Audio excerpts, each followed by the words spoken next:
மத்தேயு அதிகாரம் 8 வசனம் 1.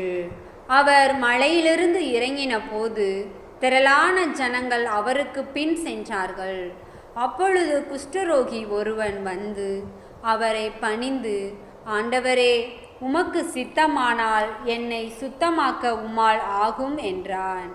இயேசு தமது கையை நீட்டி அவனை தொட்டு, எனக்கு சித்தமுண்டு, சுத்தமாகு என்றார்.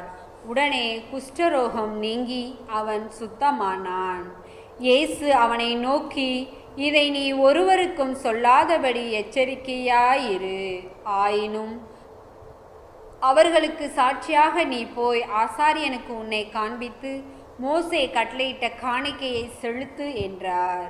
இயேசு கப்பர்நாகுமில் பிரவேசித்த போது 100க்கு அதிபதி ஒருவன் அவரிடத்தில் வந்து, ஆண்டவரே, என் வேலைக்காரன் வீட்டிலே திமிர்வாதமாய் கிடந்து கொடிய வேதனைப்படுகிறான் என்று அவரை வேண்டிக் கொண்டார். அதற்கு இயேசு, நான் வந்து அவனை சொஸ்தமாக்குவேன் என்றார். 100க்கு அதிபதி பிரயுத்தரமாக, ஆண்டவரே, நீர் என் வீட்டுக்குள் பிரவேசிக்க நான் பாத்திரன் அல்ல. ஒரு வார்த்தை மாத்திரம் சொல்லும், அப்பொழுது என் வேலைக்காரன் சுஸ்தமாவான்.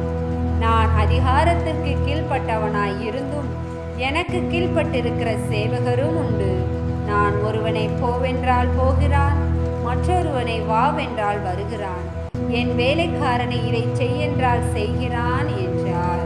இயேசு இதை கேட்டு ஆச்சரியப்பட்டு தமக்கு பின் செல்லுகிறவர்களை நோக்கி, இஸ்ரவேலருக்குள்ளும் நான் இப்படிப்பட்ட விசுவாசத்தை காணவில்லை என்று மெய்யாகவே உங்களுக்கு சொல்லுகிறேன்.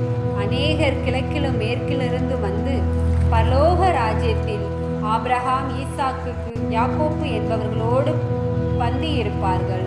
ராஜ்யத்தின் புத்திரரோ புறம்பான இருளிலே தள்ளப்படுவார்கள். அங்கே அழுகையும் பற்கடிப்பும் உண்டாயிருக்கும் என்று உங்களுக்கு சொல்லுகிறேன் என்றார். பின்பு இயேசு 100க்கு அதிபதியை நோக்கி, நீ போகலாம், நீ விசுவாசித்தபடியே உனக்கு ஆகக்கடவது என்றார். அந்த நாழிகையிலேயே அவன் வேலைக்காரன் சொஸ்தமானான்.